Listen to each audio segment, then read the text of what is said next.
الحمد للہ رب العالمین والصلاة والسلام علی اشرف الخلائق اجمعین الرسول النبی الامی الہاشمی سیدنا و شفیعنا ابی القاسم المصطفى محمد صلی اللہ محمد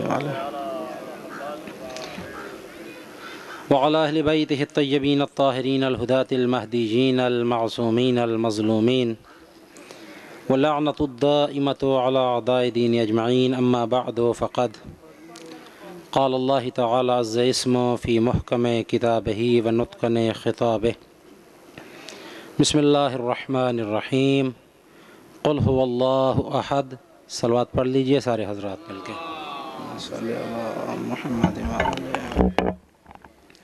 سامعین محترم، عزاداران امام مظلوم امام حسین علیہ السلام اور صاحبان عقل و خرد، آپ کے سامنے قرآن حکیم کی ایک آیت تلاوت کرنے کا شرف حاصل کیا ہے۔ اس کتاب کی ایک آیت آپ کے سامنے تلاوت کی ہے جو کتاب ہدایت ہے۔ ایسی ہدایت، یہ کتاب ہدایت بھی ہے اور کتاب حق بھی ہے، معمولی کتاب نہیں ہے قرآن حکیم، بلکہ اس کتاب کا ہر پارہ حق ہے، ہر پارے کی ہر سورہ حق ہے، ہر سورہ کی ہر آیت حق ہے، حتیٰ کہ ہر آیت کا ایک ایک لفظ اور حرف بھی حق ہے۔ یہیں تک نہیں بلکہ اس کے اوپر جو حرکات ہیں جو اللہ کی طرف سے نازل ہوئیں، وہ بھی اللہ نے کسی کو تبدیل کرنے کا حق نہیں دیا ہے۔ نہ اس قرآن کا مفہوم بدلنے کا حق اللہ نے کسی کو دیا، نہ لفظ بدلنے کا حق کسی کو دیا، اور نہ ہی اس کی حرکت کے جس کو آپ زیر زبر پیش سے عام طور پہ تعبیر کرتے ہیں، نہیں کسی کو اللہ نے حق دیا۔ اگر کوئی شخص اس کی زیر کو زبر کرنا چاہے یا زبر کو زیر کرنا چاہے، یاد رکھیے اگر کوئی یہ کوشش کرے تاکہ اپنا مطلب اپنا مفہوم اس سے نکال لوں، تو جو قرآن کی زیر کو زبر کرنا چاہے گا تو اس کی زیر کی زبر تو نہ ہوگی، اس کا ایمان ہی زیر و زبر ہو جائے گا، مومن نہیں کہلا سکتا۔ معمولی کتاب نہیں ہے یہ قرآن حکیم، ہم نے تو سمجھا ہے کہ بس کھولا تھوڑا سا پڑھا بند کر دیا۔ ایک حدیث معصوم کی آپ کے سامنے بیان کر دوں۔ میزان الحکمت میں امام جعفر صادق علیہ السلام فرماتے ہیں نوّروا بیوتکم بتلاوت القرآن، اپنے گھروں کو قرآن کی آیات کے ذریعے سے منور کرو، نور بخشو۔ لمبی حدیث ہے جہاں پہ ختم ہو رہی ہے، فرماتے ہیں اپنے گھروں کو قرآن کی آیات کے ذریعے سے منور کرو، نور بخشو، اور پھر فرماتے ہیں یاد رکھو جن گھروں میں قرآن کی آیات کی تلاوت ہوتی ہے وہ گھر اہل سما کو، آسمان کے قدسیوں کو، آسمان کے فرشتوں کو یوں چمکتے ہوئے نظر آتے ہیں جیسے تاریک رات میں زمین والوں کو آسمان کے ستارے چمکتے ہوئے نظر آتے ہیں۔ یہ نورانیت پیدا ہو جاتی ہے۔ اسی لیے میں نے بھی آپ کے سامنے ایک آیت تلاوت کی تاکہ یہ محفل بھی نور سے پر ہو جائے۔ معمولی کتاب نہیں ہے یہ قرآن حکیم۔ کبھی موازنہ کریں وہ کلام کہ جس کے بارے میں کہا جا سکتا ہے کلام الامام امام الکلام، امام الکلام، امام کا کلام تمام کلاموں کا امام ہوا کرتا ہے، لیکن جب اس کلام کو بھی اس کلام سے نسبت دی جائے گی تو جو فکرہ حق ہے تو وہ یہی کہا جا سکتا ہے کہ باقی تمام کلاموں سے تو افضل نظر آتا ہے، اللہ کے کلام سے نیچے نظر آتا ہے۔